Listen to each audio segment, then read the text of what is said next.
launched the national sensitization campaign against corruption, which is aimed at alerting Nigerians to the evils of corruption and getting their unalloyed support for the war. At the launch, I did disclose that 55 Nigerians allegedly stole a total of 1.34 trillion naira between 2006 and 2013.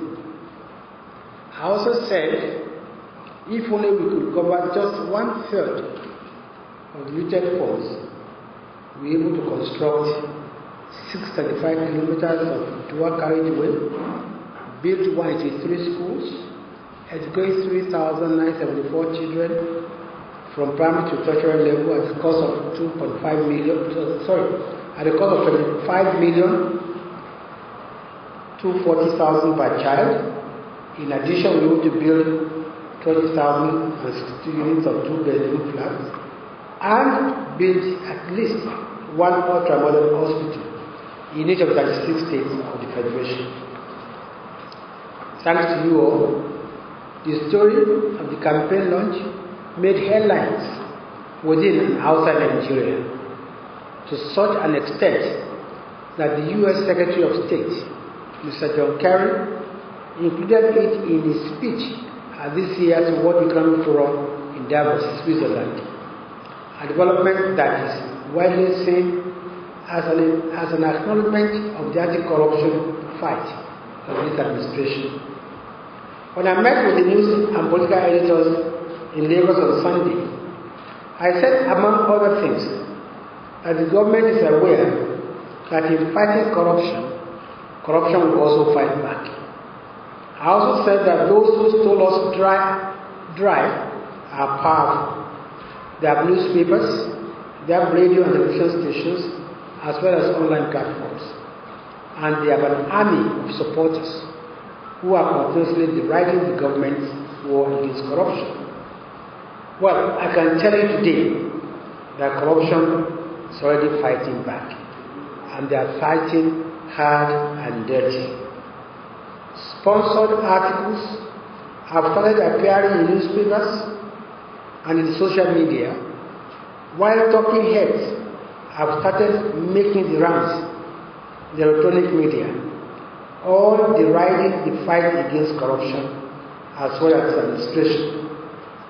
Not stopping there, they have been creating distractions by sponsoring articles in both local and international media to deride the government's policies generally, to tag the president a body dictator, and even write up the entire 2016 budget.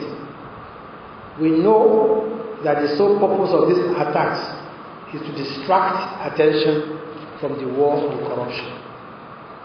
It is sadly that some otherwise credible voices have unwittingly allowed themselves to be railroaded into the bandwagon of pro-corruption orchestra. They engaged sophistry to try to rally Nigerians against the anti-corruption battle. One hack writer even said the disclosure that 55 Nigerians allegedly stole 1.34 trillion naira between 2006 and 2013 did not trigger any anger among Nigerians. A disclosure that made the front page in over a dozen Nigerian newspapers, played widely in the international media, and attracted the attention of the world's most powerful country and global financial institutions cannot be dismissed with a wave of the hand. Also, one of those who benefited from the Dasuki Gate even had the temerity to deride the anti-corruption war as selective, when in senior clients he should have been so ashamed of himself that he would have apologized to the nation and hunkered down for it. These sponsored attacks are not about to stop. In fact, they will become more intense and more coordinated days ahead. But the good news is that we are winning the war. Nigerians are now taking Nigerians are now talking more about corruption. Nigerians are now counting the cost of corruption to their lives. We call on Nigerians not to be taken in by the antics of this sponsored denunciation of the anti-graft war. The treasury looters who have so much resources in their kitty and their cohorts will throw everything but the kitchen sink at this government. But we have no doubt that Nigerians are discerning enough to know the truth, which in the words of the president is that unless Nigeria kills corruption, corruption will kill Nigeria. Gentlemen, you have a big role to play in continuously educating and informing Nigerians about the evils of corruption. Recall that in the so-called Atiku Gate, $2.1 million meant for the fight against Boko Haram was diverted to other uses, including over 4 billion naira for spiritual purposes, 13 billion naira for maritime university land, 2.1 billion naira for publicity, and hundreds of millions of naira for political patronage. That explains why we lost many soldiers needlessly to the fight against Boko Haram, which in turn created many widows and many orphans, in addition to pushing millions of Nigerians from their communities into IDP camps. This explains why the war dragged on for years until President Muhammadu Buhari assumed office and within just 7 months strengthened the capacity of the military to decimate Boko Haram. It is also instructive that not one of those who disbursed or collected the Atiku Gate funds has denied giving or collecting the money, even though they have given different reasons for doing so. Let's talk more about the cost of corruption. Have you noticed that whereas Nigeria's national budget has increased from just over 900 billion naira in 1999 to over 6 trillion naira in 2016, poverty has not reduced. On the contrary, poverty has also increased almost by the same proportion. The reason is not far-fetched. Simple. Appropriate funds have mostly ended up in the pockets of a few looters. When the money meant to construct roads are looted, the end result is that the roads are not built and the people suffer and even die in avoidable accidents. When money meant to produce electricity is looted, we all are perpetually sentenced to darkness. When money meant for health care is pocketed by a few, we are unable to reduce maternal and infant mortality. These are the costs of corruption. Let us not just talk about corruption in the abstract. Let us be counting its cost to our lives in order to drive home the point that corruption must be tackled decisively for Nigerians to feel the impact of governance. Some have said the government is dwelling too much on the war against corruption to the detriment of other areas of governance. Our response to that is that indeed there is nothing like dwelling too much on this war. The situation is very grim indeed as far as corruption is concerned. That is why we will not relent in prosecuting this war until we have decimated the monster of corruption, just like we did to Boko Haram and Ebola. This government will neither be distracted nor intimidated by anyone into abandoning or weakening the fight against corruption, which is a war of survival for our nation. No amount of media or other attacks will stop the fight. The pseudo-analysts and hack writers will labor in vain in their quest to stop the fame of this anti-corruption fight. Let me restate for emphasis that when we give instances of mind-boggling acts of corruption, our intention is not to vilify anyone, but to sensitize Nigerians as to how harmful corruption is to the country and the people. The truth is that what we have revealed so far is nothing but the tip of the iceberg. Nigerians would Nigeria should stay tuned for more shocking revelations in the days ahead. I thank you for your attention.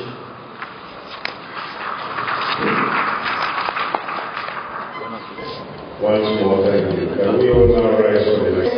This address. It's good to the press. The microphone.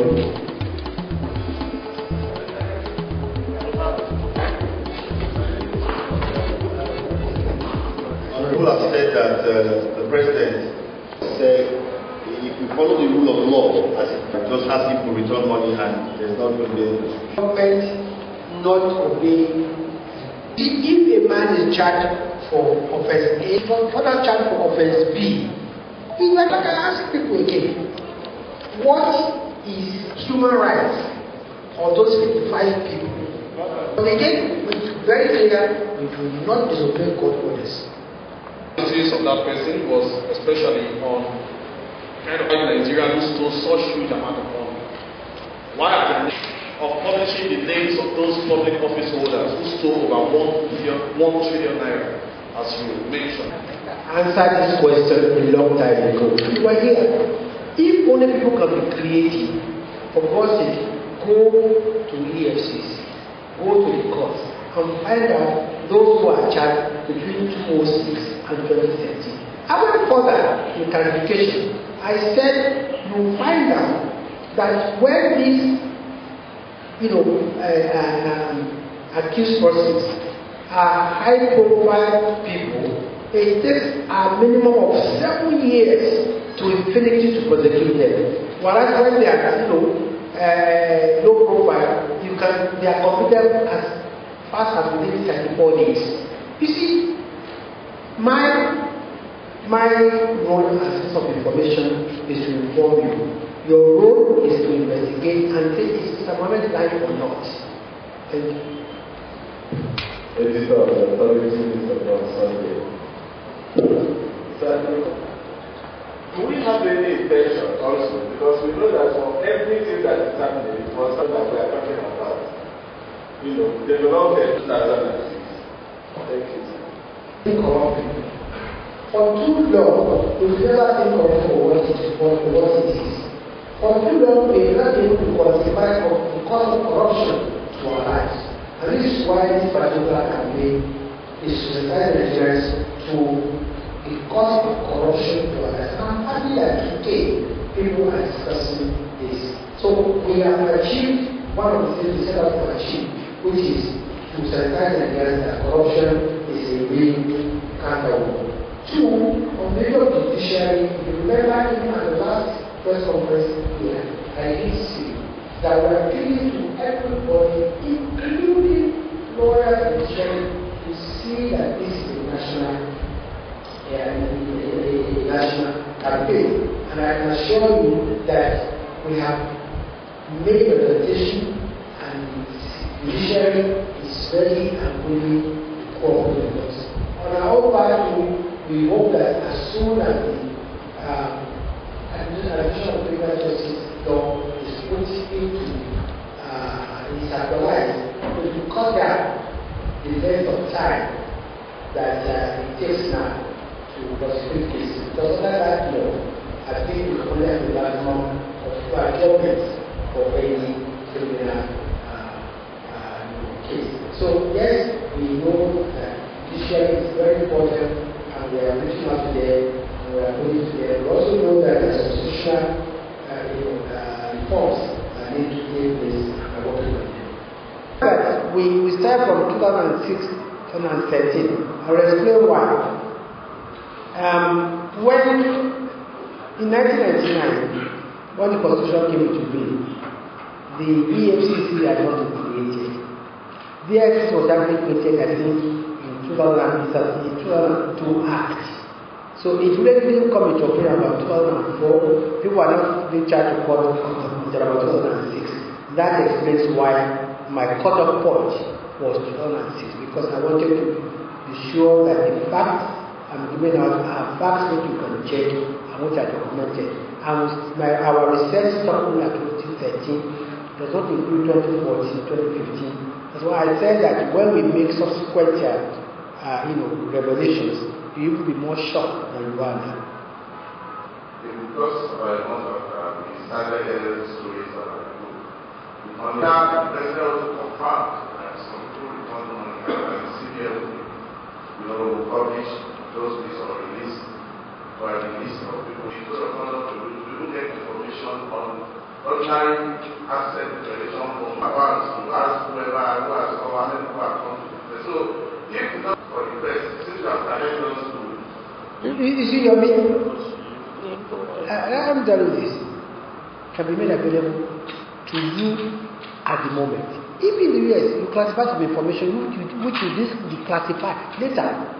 Now Mr. President made it clear that yes, money is being returned, but it will jeopardize the investigations we are doing now, and it will jeopardize the process of recovery if it's made public. Now, believe me, there's nothing like a circus in this fight against corruption. It's real. That's why I said nobody who has been accused of Gate has come to say you are not collecting the money. And do you know that what so far has been revealed that has been taken by people that are still is about 54.8 billion naira. Whereas in the entire 2015, all the Zone Intervention Act, which was 1,278 projects, cost only 52 billion naira. This is because of corruption for you. This is what we want you to tell you. It's not about so much about circles. Nobody is designing any circles here. We are saying that we cannot even meet our obligations. We are saying that between 1999 and today, our budget has gone from under 1 trillion to 6 trillion, but poverty has gone up at the same rate. What is happening? This is what we are saying, and we are telling people that the only reason why 40% of Nigerian children will not reach the age of 5 is because of corruption. We are saying that needless death can be avoided if money meant for roads are spent on roads. So it's not about abstract something, it's not about circles. If and when you need information, we assist you, but it's information that you cannot even release at this moment. Thank you. Inadvertently let the cat out of the bag in Lagos, and some actually it's my ministry, information and culture. And it's something that happened before we got here. One of our stations, actually, there was a racket in which for 400,000 naira jobs were given, and these are, I think it involved almost 400 people, and the racket was uncovered, and I think the first 200 plus were engaged already before I came in. What was pathetic about that particular scandal was that it involved very fairly senior officials. One was on level 17, unfortunately it's late today. And they really sent out texts, and people paid into designated accounts, and to compromise the IPPIs, they took these IPPIs to hotels to capture these people on the payroll. Like I said, all this happened before we came in, but it was the credit of the ministry that even before we came in, they stepped in, and about 200 so plus had been disengaged. But when I came in, I realized that the perpetrators themselves were still in service, and I said, this cannot stand. Because somehow, somewhere, some people were trying to overturn the decision even of the ministry that said that some people should be dismissed. So all I did was, I said they should not be dismissed, but handed over to the police, and that has been done. And about 13 of them, level 16 to about level 9 or so. A paracetamol and list of information.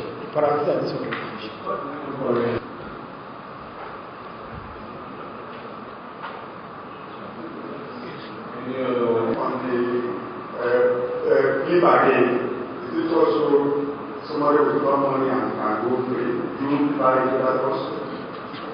In 2004, like I pointed out, the PDP administration brought the EFCC Act. Corruption, anti-corruption was an issue everywhere. Up till today, we made no progress. That's why the APC started with anti-corruption. We all know that our judicial system is fraught with a lot of loopholes and loopholes, that the powerful can exploit the day he or she dies and can't come to anything. I was in a function some years ago at the Sheraton Hotel, where the renowned Justice Mustafa Khan, the provider of the ICBC, accused lawyers, the powerful lawyers, that they are the people that have frustrated him. And Nigerians have been talking about a special platform to try anti-corruption people charged under the EFCC Act. Can't APC take further this fight by establishing such body and pass a process and get convictions and recover some monies? Thank you. Thank you very much. You see, we believe that there are three ways you can fight corruption. One, preventive. Two, advocacy like we are doing now. And thirdly, of course, when you don't listen, prosecution. In the area of preventive, I think one of the boldest steps this government has taken is in ensuring compliance with the Treasury Single Account. With Treasury Single Account, I think we have been able to a great extent to prevent, corruption, because unlike before, when the government did not even know how many accounts, these monies are being put into. Today, with the TSA, we have been able to plug a lot of the loopholes. Two, on the issue of advocacy, like we say, this is what we are doing, sensitizing Nigerians, and very soon we hope that it will become very, very unpopular. In the issue of the judiciary, the lawyers, we are correct. And this is why we are appealing to everybody, both lawyers and judiciary, to please join hands and not to frustrate the fight against corruption. On the area of institutional reform, I've just told you what we are trying to do. While we are waiting for further legislation, the CJN is cooperating very much with us in fast-tracking, schemes against corruption. We've also made known certain of our, fears, such as, the frequent transfers sometimes of judges, handling corruption cases, or their promotion. And I can assure you that this present CGM is trying everything possible to assist us in the fight against corruption. Thank you very much. Thank you. Thank you. The Unity